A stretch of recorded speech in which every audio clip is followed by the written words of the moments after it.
opportunity to ask a question, and then we can reason together. Amen. Amen. And the reason why we say that, brothers and sisters, is because every one of the people in the Bible that ever approached Christ and questioned him, what did Christ turn around and do? Ask him a question. Do you see? Do it make any sense to you then? Have a question. If Jesus turned around and questioned them before he answered them, what is our problem? Why we don't have a question? You rather go back home now and moping, I don't know what in the world I'm going to do. How do I want to get there?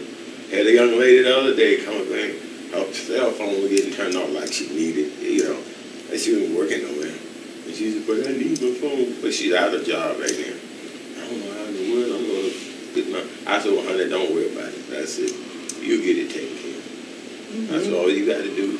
I don't like to ask nobody. I said, well, then I guess you don't need your phone. I said, you mean to tell me all your friends you done hung around, you never did nothing for them?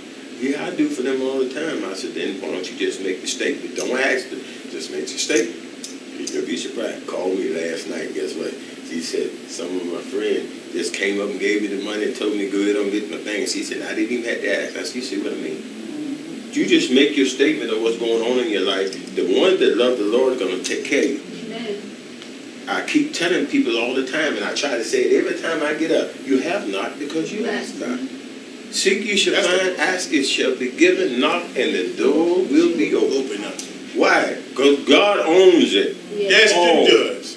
We come up in here and put a couple of dollars in the plate like we giving God something. You ain't giving God nothing. God don't want your money. That's right. You don't need your money. You don't. He got no use for it. That's right. And then you hear him change his mind. Give God a good blessing. How you going to give God something that's already God? You belong to him. Anything and everything you see in your eyesight, it belongs to God. So you're not giving God nothing. We're supposed to do to help other people. So before you get here this morning, you see on your way here, and you see somebody out there in need, and they need a few dollars to put some gas in the car because they done run out. Well, I got to put this in church.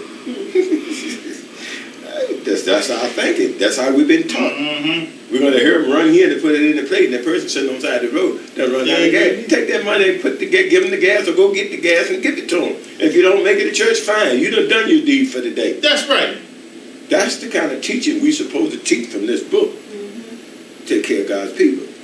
But we got to run here, and we got to do this and do that. We're not telling you come here and don't give, because the building have to be kept up to have somewhere nice for you to come and sit and take care of. Yeah, so we're going to do that. But I'm talking about this Bible, first of all. Because you don't take care of the people. What if there are people that you saw on path run out of gas along the way here? That's what you got to think about. And if they wasn't on the way here and they see what you did for them and you invite them, they may just follow you right on here. You see what I'm saying? This is what we're supposed to be about. You don't talk people down and you don't say nothing ugly to them.